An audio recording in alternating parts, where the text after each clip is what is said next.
Mojo pažaboti prekybą alkoholiu kioskuose. Jie siūlo silpnus alkoholinius gėrimus leisti parduoti vos porą valandų per dieną. Smulkieji prekybininkai sako, kad tai ne kova prieš svaigalų vartojimą, o akivaizdus smulkaus verslo žlugdymas.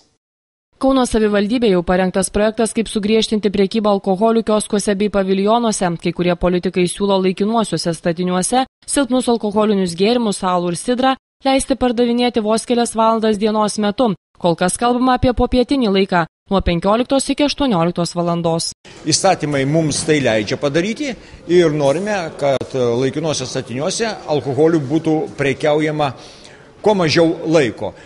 Tai ypatingai yra svarbu mūsų jaunimui, kuris turės mažiau galimybių įsigyti šio nodo. Tuo tarpu smulkiai ir vidutiniai verslininkai šiuos užmojus vadina absurdiškais ir teigia, kad priėmus tokį pasiūlymą bus mažinamas ne alkoholio vartojimas, o žlugdomas smulkusis verslas, paliekant atvirą kelią didžiųjų prekybos centrų klestėjimui ir taip skatinant monopolinį verslą. Dieną vis tiek galima nusipirkti bet kurioj parduotuvėje ar didžiajam prekybos centre, tai kyla įtarimas, kad čia tų didžiųjų tinklų įtakotas žmogus ir ėmėsi tokios iniciatyvos, nes akivaizdžiai kioskai ir paviljonai turėtų užsidaryti, nes apyvartos nepakaktų išsilaikyti darbo vietai. Negalima smulkiausio verslo ir didžiausio visada supriešinti ir visą laiką smulkiųjų nenaudai. Tačiau specialistai tikina nenorintys žlugdyti smulkaus verslo, tik siekiantys kovoti su didėjančiu alkoholio vartojimu. Ir nors jie savivaldybę nekartą ragino riboti prekybą svaigalais ir nebedalinti tam naujų licencijų,